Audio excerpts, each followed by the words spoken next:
Missed an episode of your favorite podcast? Choose from over a decade of content in our archives, not just the latest episode. All free at gcnlive.com. This is your call to action. Get prepared, America. Economy, survival, energy, disasters.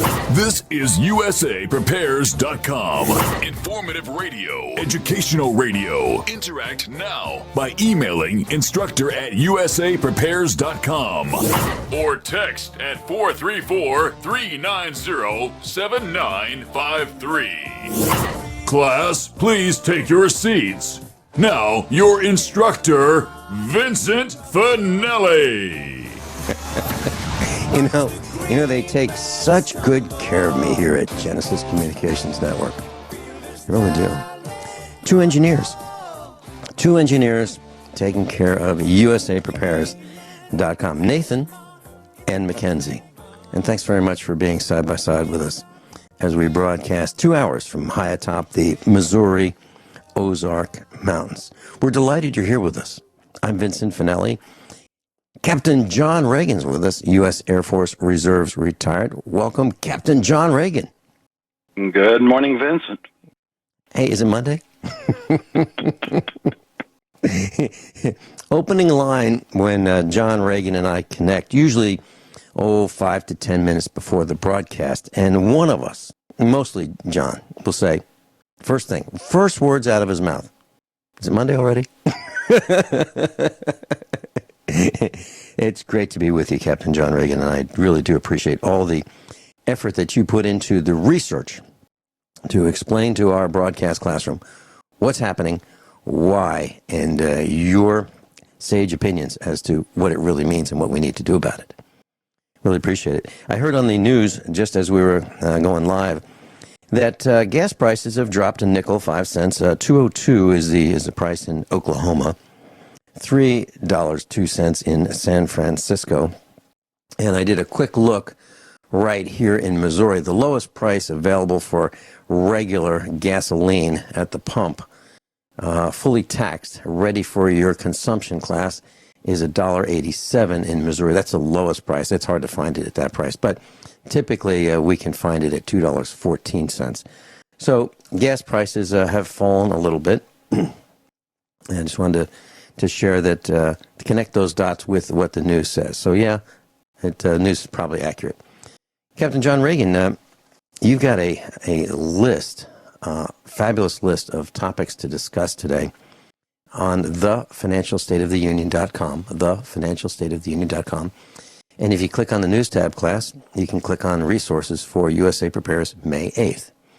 An easy way to get there would be eze33.org, eze33.org. It'll take you to the same place and click on the news tab. John?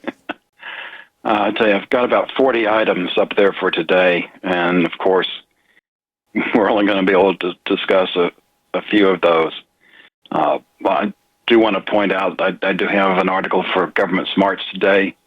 After World War III, looks like there'll be cockroaches in the IRS. The IRS has a plan for going out and collecting taxes after the war. You know, I mentioned that the state of Missouri is coming after me, USA Prepares. And I was talking with one of our instructors last night about this, and they're coming after me for non-payment or unpaid, or their belief that we owe them sales tax. And it's not the case. We don't owe them anything. And they keep telling us that if we file, it would be good. Well, we do file. We have records, we have proof. And even when we go to the United States Postal Service, we pay extra for something called a proof of mailing. So it's stamped and it says that we filed. And so we have all the documentation, all the records. They're still coming after us. And one of the things that they've done is they make stuff up. And you've heard of cops planting evidence. You know that that's true, class.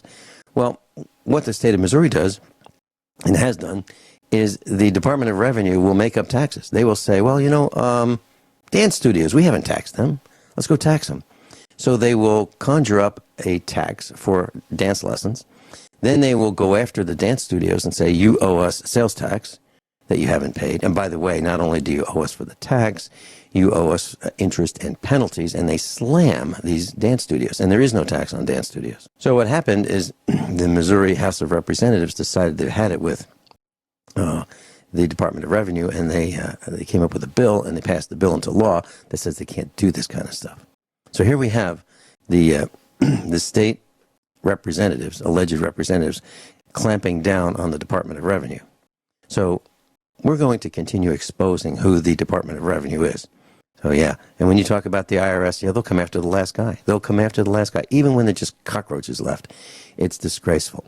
So instead of working together to build our country strong, we've got these government minions, these financial terrorists coming after people, and I really object to it. And I've got to come up with another name for these financial terrorists, but that's what they are. They are financial terrorists, and I'll come up with a name. Oh, I know. Excuse me, I've got it. Perverts. They're financial perverts, and they're twisted from the original meaning. So pervert is something that is not as originally intended. Okay, so these guys are financial perverts. I think it's fitting, and we'll just call them financial perverts from now on. So, John, I was talking with one of our instructors last night, and I said that, it's not like they want to attach our farm. They want to put a levy on our farm for about $1,000 for unpaid taxes, which is something they don't deserve and they're never going to get.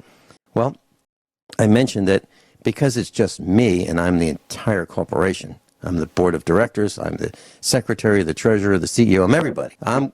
Because it's me, I am going to come out swinging, and no holds barred, absolutely no holds barred, because they're not coming after my wife, they're not coming after my children. This time they're just coming after me. So I don't have to play nice. I don't have to. I can just be me, as mean as I want, because it's just me. And I told the family, I said, get ready, because that's what I'm doing. I am going to expose these thugs for all the criminality that they deserve. I'm going to name their names, give out their cell phone numbers, give out their addresses. I'm going to talk about them. I'm going to put their pictures on the internet. They're going to get everything they deserve because they're out of control. And they're not just attacking me, they're attacking other people. So that's it. I just want to make sure that they fully understand. Here's what they're up against. Now, Sun Tzu would say, don't do that. Don't say that. Don't tell them what you're going to do. No, I'm going to tell them exactly what I'm going to do. Now, they have a chance to back down and play nice, or get ready. Pick one. I don't care. Pick one. I haven't had a good fight in a long time. And this is a good one. Because this is at the highest levels of the state of Missouri. And by the way, class, if you hear that I committed suicide, it's not true. It's not true. John Regan, back to you. Well, I'll start off today with No Snickering. Yeah. It was kind of a choice between that title or Mars on Fire. Yeah. What happened is there was a big fire at the Mars candy plant in Waco. Now, the fire did not make it inside the building, but had it gone inside the building and done significant damage, the Snickers supply for North America probably would have disappeared for a while, because this is the plant that makes those. And these are normal times, so it's just one little thing can throw a kink in, part of the supply chain. But your Snickers are okay. You can still go to the store and get them, but you may not have been aware you came that close to losing them. Okay. I'm glad you mentioned the supply chain. I wanted to buy, for the last couple of weeks, I wanted to buy something very simple. Very simple. 2 quarts of Rust-Oleum metal oil-based paint. I'm building this solar array, and we're cutting and welding and fabricating steel, and we're getting to the point where we need to paint the welds and actually paint the whole thing. And our house is made out of stone, kind of a grayish stone, grayish-whitish stone. It's limestone. And to make it match, the best color that I can find that's not custom would be this gray. So behind these solar panels, I want to paint this massive frame gray. I can't find gray paint. Now, I can find black, and I can find red, and I can find white, and I can find the brown Rust-Oleum rust color, but I can't find gray. So I looked all over, and I can order it. I can order it and have it shipped to, a local Walmart, and they can have it in a couple of days. But why gray? Can't find gray in quartz made by Rust-Oleum? I mean, the staple in the industry of rust protection for metal. You can't find 2 quarts. I can't find 1 quart in gray. Nowhere. I've been to many of the Chinese factory outlets looking. And here's what they're doing. They are reducing the size of these hardware departments, if you want to call them that, where they have paint and miscellaneous tools for the handy person in Walmart. They're reducing the size of the offerings. So you're absolutely right. And this is just one dot I'm connecting, that there are fewer choices. They're replacing with plain nice things like electronics and that kind of stuff. But we've got plenty of that. I just need some paint. So I guess I have to go to a different place, maybe Home Depot or Lowe's or something like that. But I'd rather pay less at Walmart. I really would for the same thing. But you're right. The supply chain is starting to show kinks in what's available to us, and I'm seeing it, and I'm concerned. And it's not just 2 quarts of paint; it's lots of things. Try going to Sears. Try going and looking at the Craftsman shelves and see and the racks and see how many of each they have. You're going to find fewer and fewer and fewer of whatever item it is you're looking for. You're also going to find fewer of whatever else you want to buy on the shelves. They might have just a couple, and you might need 3, and they might have 2. Take a look. Tell me if it's not just me. Are you seeing that kind of thing in your neck of the woods in Texas, John, as well? I don't go to too many of the stores here, but there was an example a few months ago. I went into the Walmart, and I was coming up from the back of the store, passing the food section, and I noticed in the cereal aisle that those, at least the boxes that were near me, it looked like it was a full shelf. But once you got beyond what was in the front line, there was nothing behind them. That's what I'm talking about. That's exactly what I'm talking about. Very well put. Yeah. So the shelf might be 12 boxes deep, and it pulled all the way to the front are the first 2 boxes, and that's all there are. That's it, 2. Maybe just 1. So you think that there's more. Yeah. Yep, Mrs. Finelli and I wanted to buy, I had this desire for La Choy sweet and sour chicken. Went to the Chinese factory outlet. Didn't have any sweet and sour La Choy chow mein type chicken in a can. Didn't have any. How's that possible? John, I want to put your mind at ease. You don't have to worry about the La Choy sweet and sour chicken. I've found it. Now, Walmart on their website has it for $2.98 a can, but I'd have to go about 60 miles to get it each way. So maybe 120 miles and I can go get this sweet and sour chicken. But if I go to Amazon, I can have shipped to me 3 cans for $10, a little over $10 a can. $10.89 a can. $32.66 from Amazon. 3 cans of La Choy sweet and sour chicken with vegetables. That's a 42-ounce can. That's the size can we typically get if we were to get this. Unbelievable. I'm seeing unbelievably high prices on the internet for certain things. I mean, just totally ridiculous. 10, 12, 15, 20 times what items should cost. I don't know if people just can't type prices in and they meant like $3.26 and it comes out $32.66. I don't know what they're doing, but I am seeing these supply chain, these holes in the supply chain. And it's kind of alarming to me. And because of that, I'm trying to make sure that we have the tools that we need going forward. So those things that you need, those spare parts and things, class, we are, as farmers, that's what we do. We make sure that we have the spare parts that are showstoppers. Those little things like the belts and the pulleys and, the grease and the things that if you don't have it, you're out of business if you're a farmer.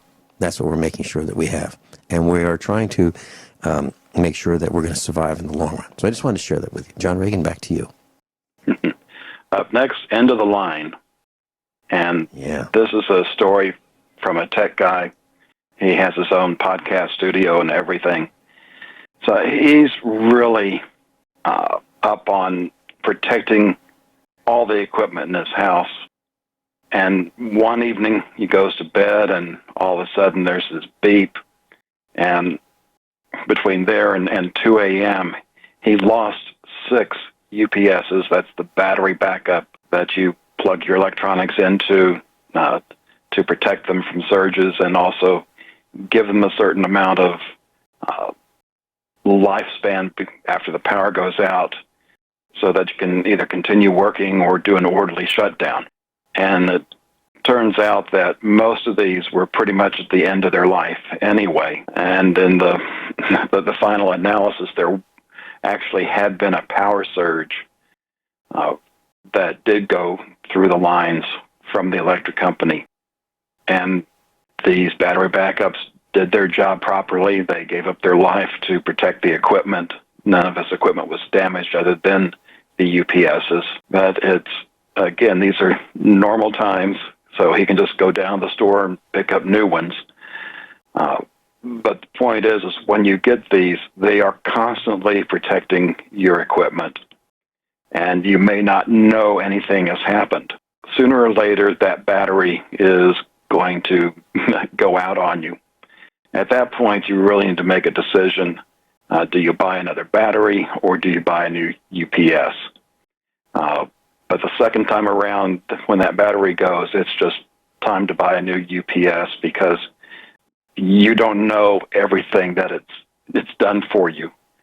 And the circuitry in there that does the protection from these power problems gets old and will fail.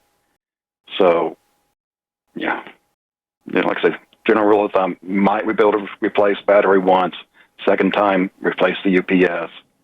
And if you know that you've had a lot of power problems during that first battery, it's probably just worth your while to get the new UPS. Vincent.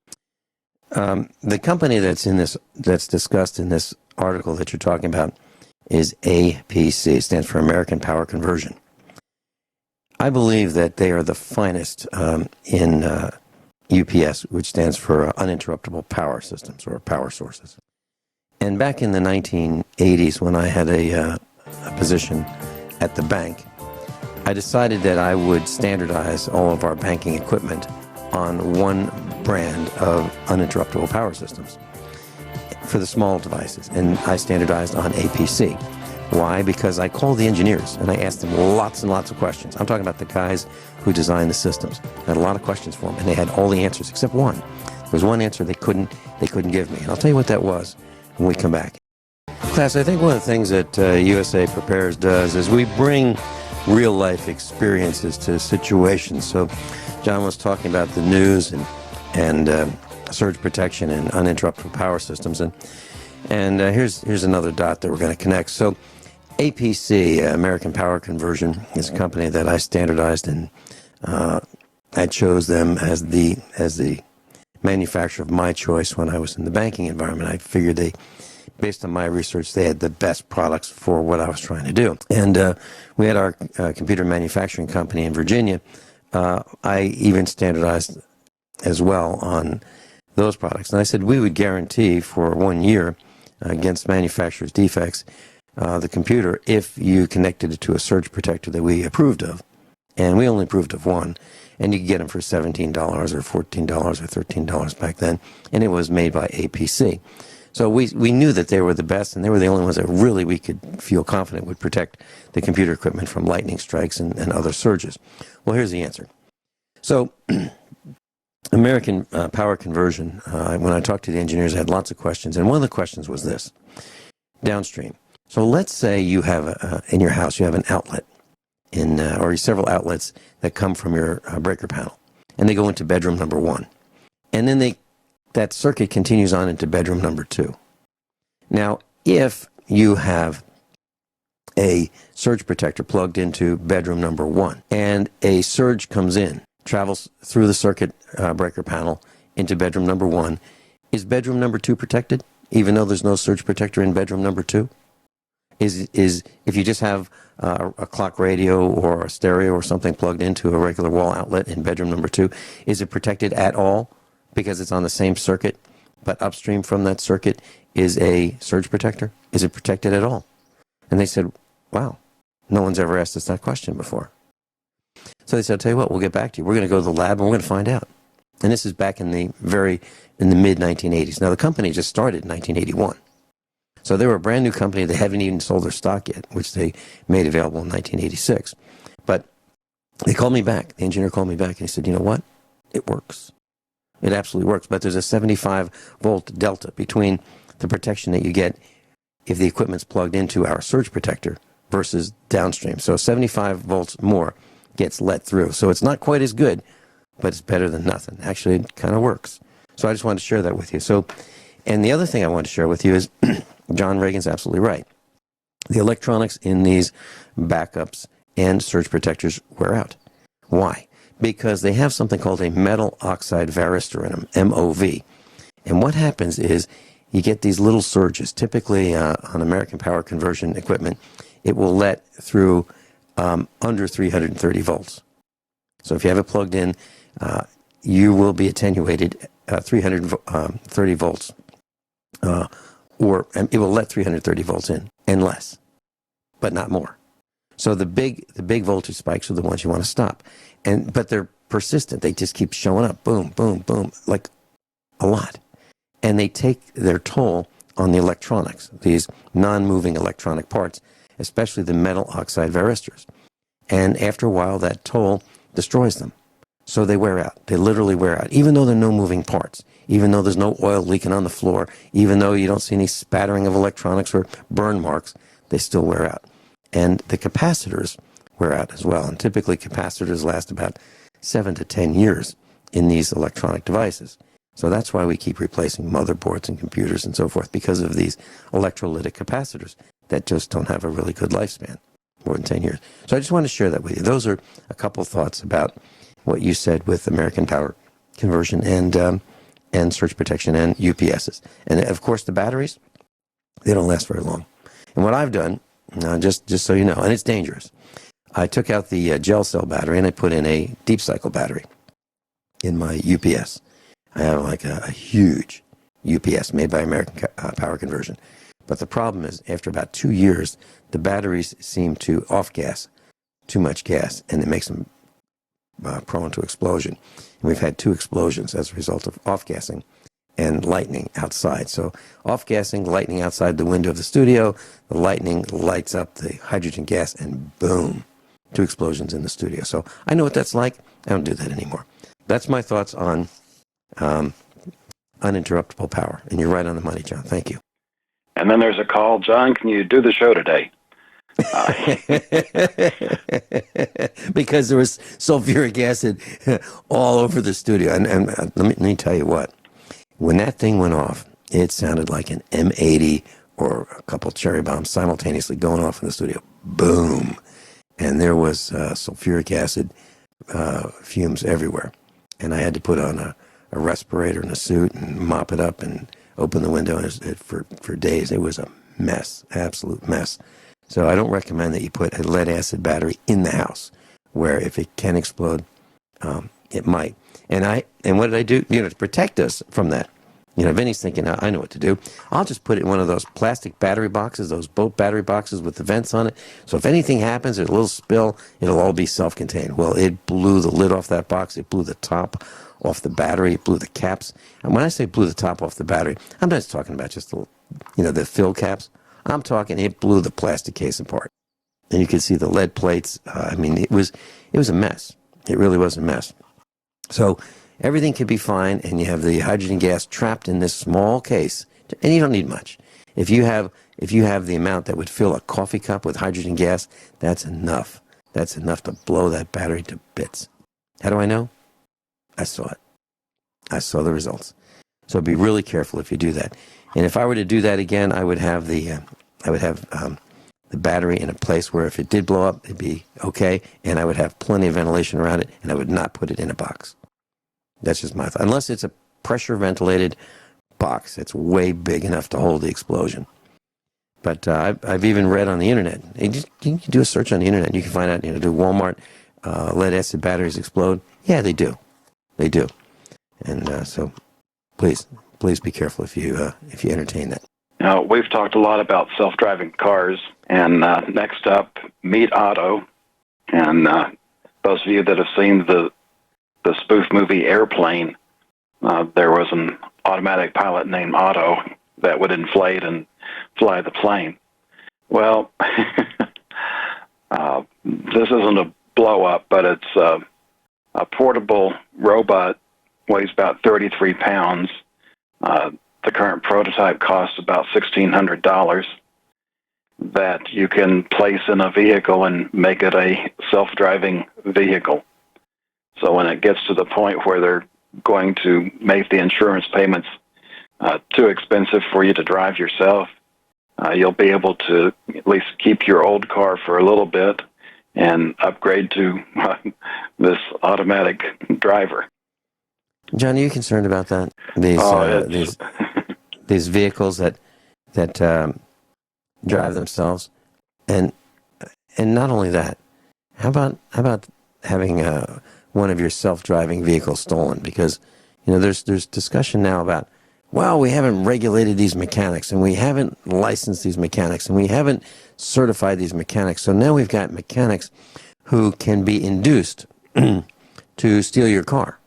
And they can say, you know what, there's a really nice car at the corner of Vine and Mott Street.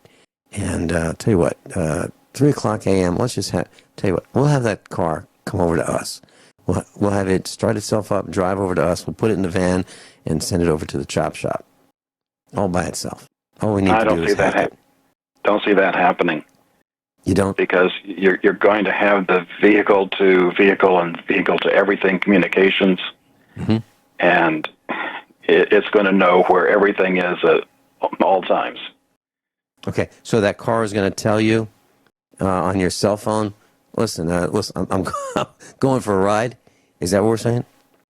There's anti-theft devices that already do that today, but every car will be plugged in to the communications grid at all times.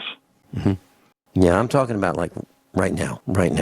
That V2V is not fully operational, right? They're working on it, but it's not fully there. You got to have more vehicles that communicate with each other for that to work, right? And there are a few of us who are still driving old clunkers like me. It's still going to be communicating in order to get the information it needs to navigate the roadways. Okay. Yeah, good point. All right. What's next? Came across an interesting article, Dome on the Range is what I called it. You're familiar with this outfit down in Italy, Texas? Yeah, monolithic. Johnny Delirious. Johnny Delirious has been on the air with us, and he's in the sales area of monolithic domes. Yeah, he's been to the expo. He's been on the air. Yeah, he's a good guy. So they made the news. Home sweet dome, monolithic houses. And this is the Daily Mail in the UK, so they made it international news.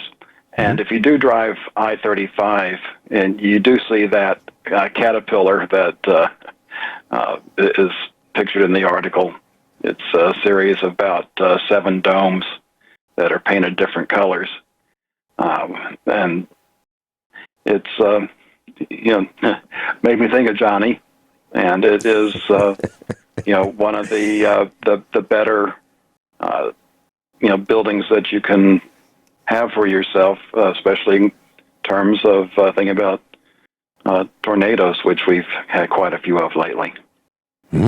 Yeah, and Johnny was talking about this monolithic dome, and he said what they do is they inflate like a huge balloon, or they erect some steel, and then they inflate a balloon, and they spray concrete against the balloon. Then they, from the inside, the balloon's on the inside, and they take out the balloon, and they keep spraying more and more concrete, and it becomes more and more layers. Then they insulate it, and he says it's really nice because the heating bill is very low, and he actually he told me that they took a 30-06 and they shot one of these monolithic houses, and to see what would happen, with a 30 caliber high-powered cartridge out of a rifle, and it just put a chip in it. So they just touched it up with a little bit of paint. You do that in a standard neighborhood and it'll go through 7 houses, right? Yeah. but monolithic, great way to go. If you're okay with living under a shell and round. You were talking about the UPS power supplies and circuit breakers, so forth. Are you? Do you know about this Home Power magazine? Tell us about it. Well, I've been acquainted with it for a long time. That's what it's called, Home Power magazine. You can look it up online, and they cover just about everything you want to know as far as alternative energy and sources. Yes.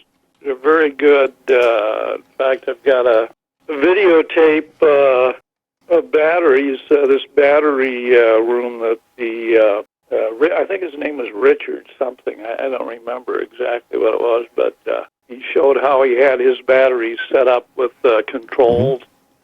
And, they constantly monitor and keep the batteries at their peak performance. So it's a lot of good information on their... I've brought it up on my PC in front of me. It's interesting. They've got hydronic solar. They've got wind. They have micro hydro solar electricity. I'm going to give them a call and see if I can get someone on the air with us from Home Power. Yeah, that'd be great. I've got their phone number right here. Information. Mm-hmm. And one of the things that we've been working on here at the farm is off-grid expansion. So we have all the solar panels we need. We have all the batteries we need. We have the charge controllers. We have the inverter. We have everything that we need. And right now I'm fabricating a rack to hold all these solar panels, and involved a little bit of engineering. And I just may even, I've been taking some photos of this in process and how I came up with the angles that we're aiming at the sun, the direction, the type of rack. And as a frugal guy, and I know, Bob, you're frugal as well, and John Regan, all of us here at USA Prepares are frugal. I wanted to do it as inexpensively but as well as possible. So it involved buying some tools, like a chop saw. I didn't have one of those to cut metal. 14-inch chop saw. I found one at a good price. I found a used welder, a Lincoln welder, a MIG welder. Got that at way below half price. And I refuse to pay sales tax on things new, so I buy them used. And so I've got this fabrication and got the prototype done. It's about half built. And so a couple more days and we'll have it fully built. I'm putting in the piers. I've got the concrete to do it, the bags of Saccrete or Quickcrete. And I've got the tubes to form them. And I've got the auger to drill the holes. I bought everything used except for the concrete. And it's gonna work. So I'll probably put some pictures up and show you how I've done it. But maybe even Home Power might be interested because it's an interesting design, a little different from what most people are doing. Yeah, maybe so. Yeah, or you'll find a lot of information probably through their magazine. They've been around a long time. On exactly what you're doing there. Maybe they'll have some tips too for the fabric. And we found out how and why and where to purchase the materials at way lower cost than is typically available. Way lower. And I've been working with one of our listeners who has become an instructor. His name is Bruce Kay. And although he and I have never met, we came up with very much the same solution, the same kind of panels, the same batteries, and pretty much the same design. I'm doing more fabrication. He's also a farmer and an electrical engineer. He's a brilliant guy. He's been on the air with us. And so we're going to share some of our secrets, maybe even some of our bruises with the class as to what... I'm full of bruises. I used to be like 6'2", and now I'm 5'7", so I got a lot of bruises. Hey, Bob, thanks so much. All right. Thanks, and I'll be in touch with Home Power. I'm going to call him right now, during the break. Captain John Regan, I'll be right back. Everyone all set, cocked, locked? Here we go, hour number 2 of USA Prepares. I want to thank Bob in Michigan for calling in last hour, and he mentioned Home Power magazine, and I use the commercial time wisely when I'm here in the studio. And so I said I would call Home Power, and I did. They opened for business at 8 a.m. Pacific, and I'm looking at the atomic clock. I called them before 8 a.m. I left them a voicemail. I called them at 8:01 Pacific, which is 10:01 Central, and I got Doug on the phone. Doug had already listened to my message, and they were forwarding my message on through their company to see how they can work with us. So it looks like Home Power Magazine is interested in what we're doing. I explained the solar farm that we've built here on our farm, and it looks like they may even be interested in doing a little bit of writing about how we've done what we've done, being frugal and in a do-it-yourself way. So maybe you'll get a chance to see some of what we've done in Home Power Magazine. But in any event, I'm looking forward. That's not the reason why I called. The reason why I called is I'd like to get them on the air and talk about what they do, how they do it, what they recommend, what they find that works, what they find that doesn't work, and so forth. So that's the plan. So John Regan, that's what we do during the commercial breaks. What's next? Now that's the title of the link. What comes next? Yeah. The smartphone is dead. You just don't know it. Yeah. And that's a quote from Microsoft. The platform to replace the smartphone, they say, will be a mixed reality device like the HoloLens. And that got me to realizing that's not where it's going to stop. I've been looking at this acceleration of computer power for some time. And it doesn't make a lot of sense for your personal and normal business consumption. If you're a gamer, you need a high-powered device, but those are basically virtual reality machines.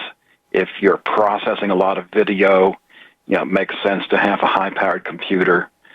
But for a normal person, surfing the web, doing Skype, doing email, you don't need that powerful computer.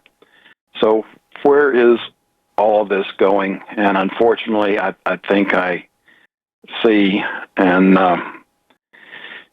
you'll see how C is quite operative here. You may have also remembered along the way they're developing implants for the eyes that help blind people to see. And the first versions of this, if you're old enough to remember the video game Pong, it's very crude shapes. But that was just the first generation, and they're going to get that to the point where you won't be able to tell, what's reality and what's not. And I think where this is going to end up is either an implant that basically replaces the retina, or they'll just go ahead and replace the eyeballs, because after all, the eyes are so problematic. You have to get glasses or contacts to correct vision problems. As you get older, a lot of people develop cornea cataracts and or retina problems that require surgery, and it's just simpler to get rid of that and replace them with tech that does a better job. And besides, not only will you not have to worry about glasses and contacts, you'll be able to see more, because you won't be limited just to this visible light spectrum. You'll be able to see things like the infrared and the ultraviolet. You add in the augmented reality, and you'll have your directions. So, when you're not driving your self-driving car, you're out there on foot, you'll see exactly where you need to go. You can determine what the current weather is. You can identify a person, and all kinds of wonderful augmented reality type things. Of course, the only problem is you're not going to know what's really there and what's not, because that can be edited very easily before it reaches your brain. And you don't know if there's something there that you can't see, or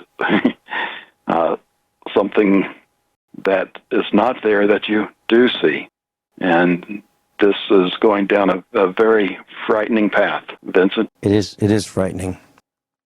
John, you said something that jogged my memory back to the 1970s. You mentioned Pong, P-O-N-G. And it was this, it was kind of like a game that you would have two paddles, and two people would have these very crude, rudimentary controllers, and you could move the paddles up and down, and this Pong ball would bounce, kind of like ping pong, but on a screen. And it was revolutionary back then. And so I lived with a couple guys, and we lived in off-campus housing. And in the same complex that we lived in were there were guys and gals, and there were some very pretty girls who lived near us. And my roommates wanted to meet them, and we were all shy, and they couldn't figure out how to introduce themselves to these very pretty girls. So as college students and engineers, we thought of something very unusual, and we built a Pong game. We built our own, and it worked great. But how do you meet these girls? So what we did was we took the Pong game and we modulated it on a television channel that was in the city. We modulated and we attached it to the cable system. We literally broadcasted a Pong game on Channel 3 or Channel 4. I don't remember which one. It was one of the unused ones. So let's say Channel 3 was being used. We put it on Channel 4. And we were broadcasting this Pong game throughout the entire complex. And so now the next step is, how do you use this to meet these girls? Well, what you do is you knock on their door and you say, listen, I'm sorry, my TV just went out and I just want to see how the game's going. I want to see who won or who's winning. So that's what we did. and we said, can you turn your TV to channel 3 or 4, whichever it was? And they turned it on, and they were absolutely stunned that what we said was true. So one guy was playing Pong with the joystick controllers, or actually they were potentiometers back then, and the other guys went to meet these girls, and it worked. So you kind of just jogged my memory. Now, is that illegal? I'm sure. Well, maybe I'm just imagining that we did this, but I'm sure that if something happened like that today, people would be arrested. That'd be a huge crime. So I don't think we did it. I think I'm just imagining that we did it. But it sure seems real to me. John, back to you. Now, the next two are related: biggest threat and latest quarter. And I've been talking for some time now that while Social Security and Medicare are impossible to fix, that's not what we have to worry about. It's the pension funds and interest rates. Well, interest rates have been going up, and we're now starting to see a hit on this. The Government Accounting Office, biggest fiscal threat to the United States is interest on Treasury debt, not social welfare programs. And to drive the stake home on that, we flip over to the next one. This has never happened before, and there's a chart there from Fred, which is from the Federal Reserve Bank of St. Louis. They've got at least hundreds, if not thousands, of metrics that you can chart on their Fred website. For the first quarter of 2017, the cost of interest on U.S. government debt has reached more than $500 billion. That's and it's on a very steep incline. As it's almost vertical. It's darn near. As the interest continues to go up, that's going to continue to accelerate. $500 billion. That's getting darn close to half of what they bring in from the personal income tax. John, what do you see as the end result of this? Well, we're going to have to wait and see exactly which direction it goes. At some point, the the suckers that are buying U.S. debt right now are going to say it's too darn risky, and they're going to cut off the credit. And when that credit is cut off, that is going to have a big impact on government And since the federal government's the only one that can, has the authority or has taken the authority to print money out of thin air, and then they've given that authority to the Federal Reserve Bank, they would have to do so just to keep kicking the can down the road a little bit. And it's not a matter of just the new debt that the United States is having to take on because of all the deficit spending. The old debt rolls over, and they've purchased or they've issued debt that's short-term more so than long-term. So there's a few $1 trillion a year that they have to keep on refinancing. So that means that as they refinance that high interest rate is going to keep on going up faster and faster. And then when there's no more cash that way, then it gets very nasty with all the social programs. Yeah, because right now we are paying people to stay off the streets and keep them from rioting and looting and burning and pillaging and robbing and stealing. Yeah, that's what we're doing. And what happens when we can't satisfy some of their desires? Captain John Regan's with us. You know, John, I want to make mention that Kay Randall May, PhD and a professional medical intuitive, is going to be on with us on Friday. She's joining the faculty on Friday. And she's a dear friend of Dr. Norman Shealy. And I'm going to talk about something that she did that relates directly to my health on Friday. And I think you're going to be absolutely fascinated by this class. That's Friday. That'll be hour number 1. Kay Randall May, PhD, joining the faculty. Hartford Van Dyke's going to be back with us on Friday as well. John Regan, back to you. Well, we have another recession sign. Now, I've talked before, the official definition of a recession, you have 2 consecutive quarters of negative GDP growth. Well, the previous administration changed the calculation on GDP with double seasonal adjustments, and it is so far beyond ridiculous on so many levels. And I'm not sure, we're getting close. We had less than 1% GDP growth last quarter, and it'll be interesting to see what they come up with for the second quarter. But this is a truly disturbing sign. It's the commercial and industrial loans. The amount of new credit being created is now approaching zero. And the whole system depends on growth, which requires borrowing, which means additional credit. So this, as a leading indicator, is highly suggestive. And it's looking more and more like this could start unraveling this fall unless they decide to change their policy and kick in more quantitative easing or universal basic income. And even then, I'm not sure if they could push it more than a few more months down the road. So, make sure you have your seat cushion handy because you may need to use it as a flotation device. What is your greatest concern about this, John? Well, technically, we're really in a depression. Have we ever stopped? The question is, did that start with 2008 or with 2000 and the dot-com crash?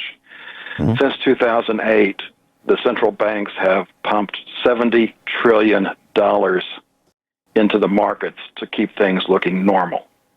That's a humongous amount of money. Mm-hmm. And you can only do that for so long before you run out of effect, and we're seeing how it's taking more and more debt just to create $1 of GDP. $4, $5, $6 of debt to get $1 a bump. And you just can't keep that up for very long. It's like I presented at the last Get Prepared Expo. Just the government spending and debt service is getting ready to eclipse total income. And that's not just wages and salaries. That's business income. That's retirement income. That's all income. And the chart that I had said that looks like that was going to happen by 2020. And, of course, you can't get that far because people need money to live. And it looks like we're getting closer and closer to the bug hitting that windshield. John, you're talking about these items that are being covered up. I was looking at an article over the weekend about Volkswagen. It's got a 500,000 diesel Volkswagen car problem. The ones that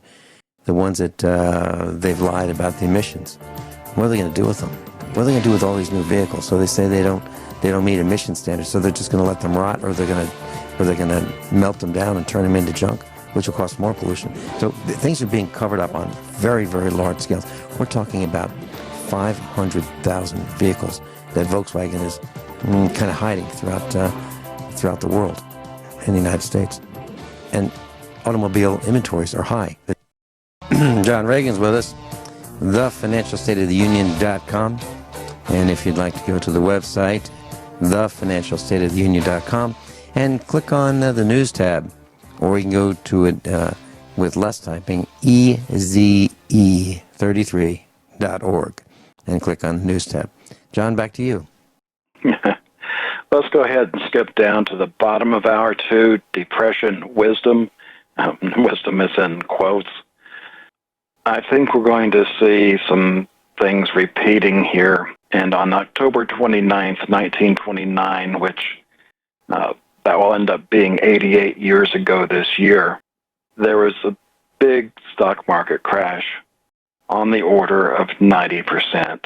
There's a chart provided in this article, and you can see the 90% fall. And it took until after World War II for the stock market to recover to where it had been. And it only advanced a little bit more before it hit the problem that we started experiencing in the 60s and 70s. And then, of course, Nixon took us off the gold standard in 71, and things still went sideways for a bit. But then once we went into this expanding debt mode, you see where the stock market again took off, but there's been corrections along the way. 1973-74 was nearly 50%, a 47% fall. 1987 was a 41% fall. The dot-com bust was 39%, and the 2007 to 2009 was 54%. The stock market today, as we've talked about, it's quite overvalued. There's been accounting tricks done that probably makes it even more overvalued than what they're saying, because the earnings are not what's being reported. They're using non-generally accepted accounting principle figures.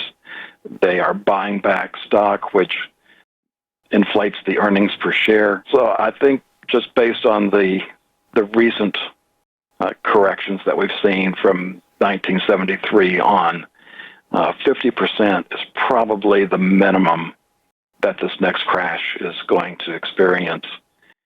You can make cases for 70%, and even based off of the Great Depression, a 90% correction.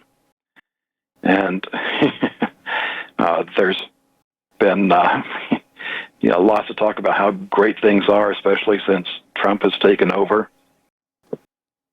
Well, in 1928, President Hoover said, "We in America today are nearer to the final triumph over poverty than ever before in the history of any land.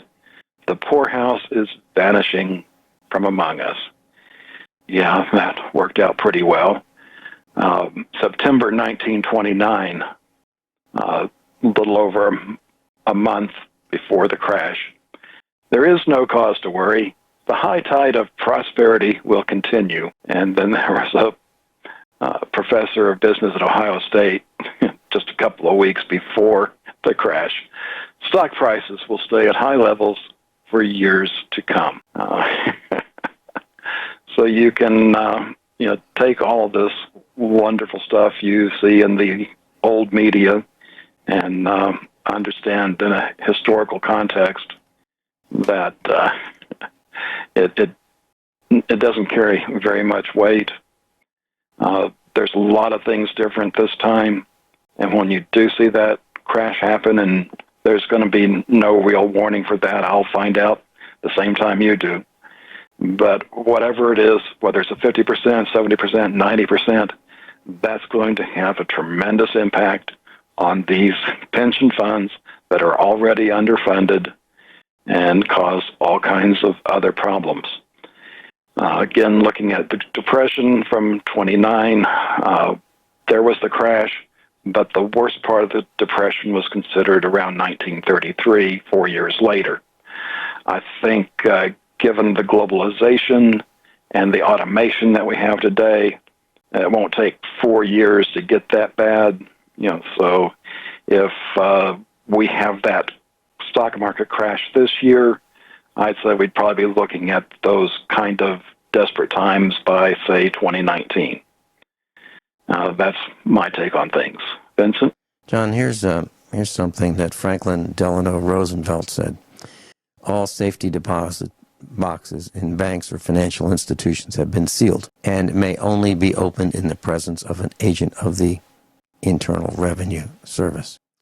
There's another quote from that period, and that is from John Maynard Keynes. We will not have any more crashes in our time.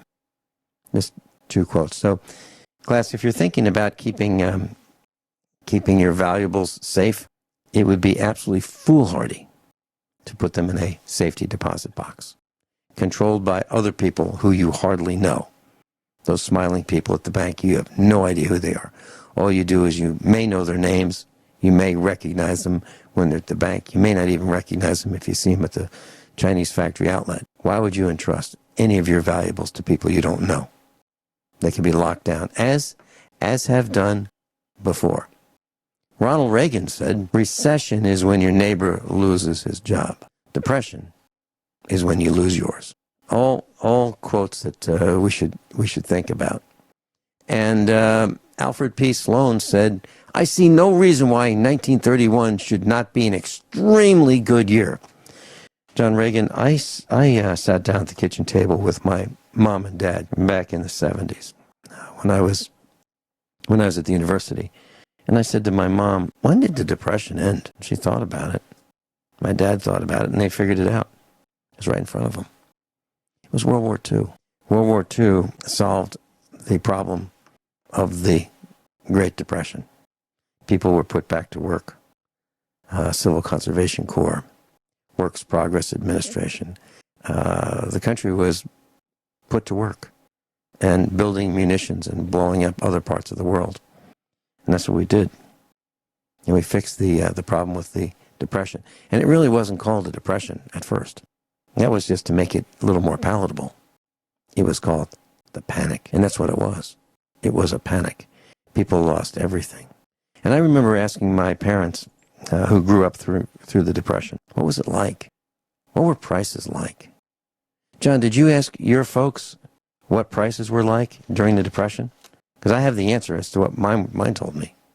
Did you ask yours? Yeah, I wish I had known more about that. I haven't had my mom for 26 years, haven't had my dad since I was 13. So I heard some stories here and there. One like how the drunks would come in and buy vanilla because it was a cheap drunk. Mm-hmm. Mm-hmm. Yeah, I've heard that as well.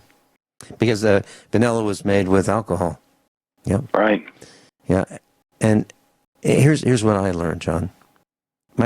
They both said the same thing. my parents both said the same thing. They kind of looked at me, and they're kind of puzzled, and they were thinking, what was it like? What were prices like? And they came up with the same answer. It didn't matter.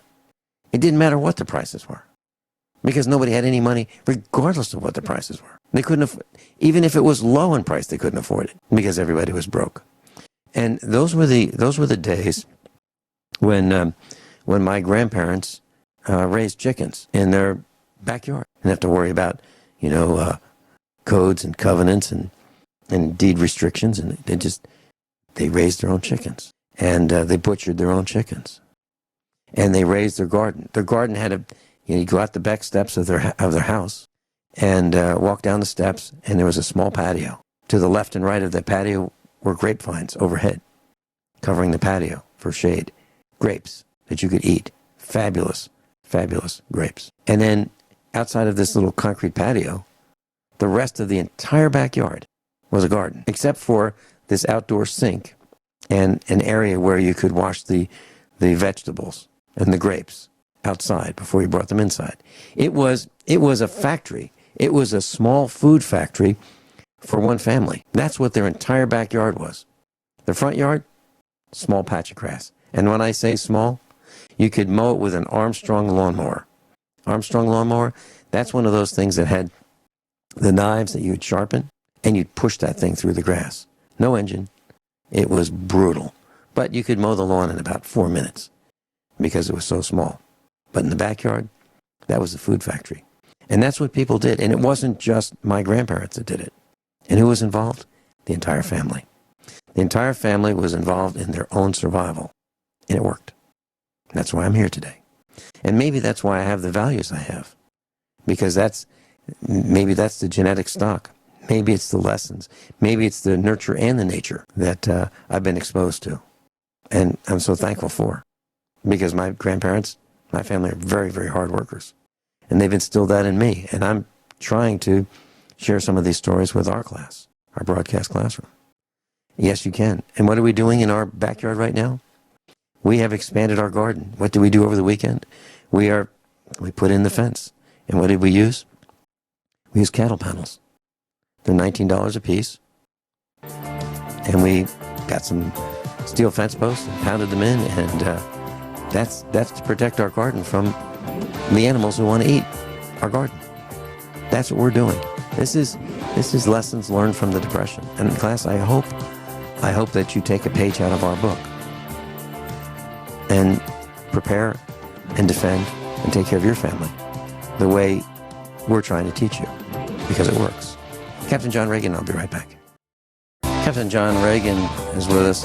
John, I'd like to read just one or two sentences from one of my former instructors. I was very fortunate that this man taught me very early when I was learning. His name is Isaac Asimov. And here's what he said. No one can possibly have lived through the Great Depression without being scarred by it. No amount of experience since the Depression can convince someone who's lived through it that the world is safe economically. Isaac Asimov. John, you've been saying that for 6 years, going on 6 years now, that in your words, that we are headed for a financial collapse. And I just wanted to connect that dot with one of my former instructors, Isaac Asimov. Very good point. And it's not so much a date as looking for signs, and unfortunately, the signposts are saying warning. Well, okay, Herbert Hoover. Here's what he said. President Hoover. Gentlemen, you've come 60 days too late. The Depression is over. That's the beginning of the Depression. He said it was over. So the bottom line, John, I guess the takeaway from this is when you hear people who you think know what they're talking about, like Herbert Hoover, maybe you should use your own judgment instead of believing what they say. Look at the evidence yourself. And that's one of the things that we hope to be able to teach in this broadcast classroom, that you can ferret out the information for yourself. You don't have to believe these Hollywood types, these liars, Barbara Streisand, talking evil about the president and others, Colbert, saying awful, awful things. I mean, out of bounds, Bill Mayer, or Mayer, however you pronounce his name, an incestuous joke about Ivanka Trump. These people are not to be taken seriously. These people are foolhardy. These people are not on our team. We don't behave like this. John, does that bother you? The things that these actors and actresses and Hollywood types and people who have their television shows are saying about our president? Absolutely over the top, across. They've crossed the line. They're despicable, these statements. Are you finding it the same way I am? Yeah, pretty much. We're getting ready to run out of time here, and there's an article I want to get to that's in the middle of hour number 2 called Face It. And you may have been practicing your shooting wrong given the way things are today. You've probably been going for body shots, and you may want to start concentrating on the head and neck area. And there's 2 reasons for that. One is that there's a lot more body armor out there now. But beyond that is we have people wanting to blow themselves up, so they're wearing these, suicide vests. And if you do a body shot, you could very easily set off that bomb, which could injure or kill yourself and others. So just give you that article if you want to read it and adjust your shooting practice accordingly. Gabe Sarez, the Gabe Sarez blog, and it's linked to the financialstateoftheunion.com, yes. And there's the guy with the vest on under his shirt with the explosives. And by the way, that's what the police are doing. The police are shooting, and they call that eliminating the threat, don't they, John? When a young 15-year-old boy has a BB gun, they will just pump rounds into him. How about that young black boy who was shot by the cop? He was leaving the party in a vehicle. He was shot by the police with a rifle. And the police said, no, he was backing up toward us, and we were in fear of our lives, and actually the car was going away from him. That cop has been arrested for murder. Good move. I'm glad. We need to see more of that. We need to see more of the people who are harming us be arrested and charged as appropriately. John, anything else? Got a few seconds left. Just a quick one up from hour number 1. Been there, done that. Been there talks about the alternate Pentagon location. And the book review here is Raven Rock, the story of the U.S. government's secret plan to save itself while the rest of us die. From what I can tell, the author does have a leftist bent, but this is actually what the government has done. Back in the 60s, they did have civil defense shelters, but by the time I was in the Air Force, if you weren't one of the elite in government, you were on your own. Mm-hmm. And the done that, I got to visit as well. It's the modified 747. Got to go see it at Andrews, which is the flying command post. So a couple of interesting articles there. John, in the plan for the survival of the nuclear disaster, it says that plans for nuclear disaster absolutely exist.